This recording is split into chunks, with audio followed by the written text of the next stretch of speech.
Həvarilərin işləri 28-ci fəsil. Maltada.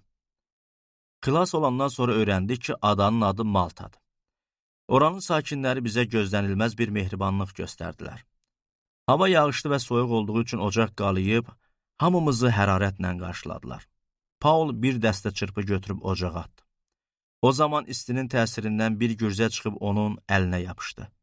Oranın sakinləri Paulun əlinə ilanın yapışdığını görəndə bir-birlərinə dedilər: "Demək bu adam qatildir.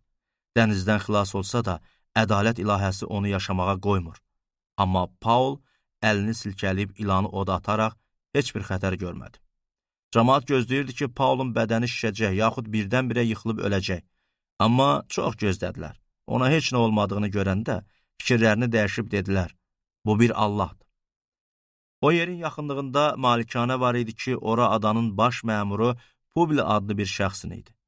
Bu adam bizi öz evində qəbul elədi və 3 gün bizə mehribanlıqla qonaqpərvərlik göstərdi. O ərəfədə Publi'nin atası qızdırma və qanlı ishal üzündən xəstə yatırdı. Paul xəstənin yanına gəldi və dua eləyərək əllərini onun üzərinə qoyub sağaltdı. Bu hadisədən sonra adadakı qalan xəstələr də gəlib şəfa tapdılar. Bizə çoxlu bəxşiş verərək şərəfləndirdilər. Biz dənizə çıxanda isə bizə lazım olan şeyləri gəmiyə yüklədilər. Romaya çatanda 3 aydan sonra qışı adada keçirmiş, başında əkiz tanrılar heykəlini gəzdirən bir İskəndəriyyə gəmisi ilə dənizdən yelkən açdıq. Sirakuza şəhərinə çatıb 3 gün orada qaldıq. Oradan yolumuza davam eləyərək Regiuma gəldik. Ertəsi gün əsməyə başlayan cənub küləyinin köməyi ilə 2 günə Puteoliyə çatdıq.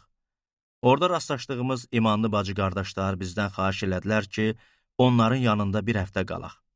Sonra Romaya çatdıq. Bizdən xəbər tutan Romadakı imanlı bacı-qardaşlar bizi qarşılamaq üçün Appi bazarına və 3 mehmanxanaya qədər gəldilər. Paul onları görəndə Allaha şükür eləyib ürəkləndi. Romaya gələndə Paula izin verildi ki, bir əskərin nəzarəti altında tək yaşasın. Paulun Romada elədiyi işlər 3 gün sonra Paul yəhudilərin orada olan başçılarını toplantıya dəvət elədi. Onlar bir yerə yığılandan sonra Paul onlara belə dedi: "Soydaşlar, xalqımıza və ata-babalarımızın adət-ənənəsinə zid heç nə eləmədiyim halda, Yerusəlimdə həbs edilib Romalılara təslim edildim. Onlar məni sorğu-suala çəkəndən sonra azad eləmək istədilər. Çünki ölüm cəzasına layiq bir təqsirim yox idi. Amma yəhudilər buna qarşı çıxanda məcbur olub Qeysərin məhkəməsinə müraciət eləmək istədim. Lakin öz millətimi heç nədə ittihamlandırmaq istəmirdim. Bu səbəbdən sizi bura görüşüb söhbət eləmək üçün çağırmışam. Axı mən İsrailin ümidi uğrunda belə zəncirlənmişəm." Onlar Paula dedilər: "Yahudiyadan sənin barəndə nə məktub almışıq, nə də bura gələn soydaşlardan kimsə sənin barəndə bizə xəbər gətirərək pis bir söz deyib. Biz sənin fikirlərini sənin özündən eşitmək istəyirik. Çünki hər yerdə bu təriqətə qarşı çıxıldığını bilirik." Bir gün təyin eləyib, həmin gün daha böyük kütlə ilə Paulun qaldığı yerə gəldilər.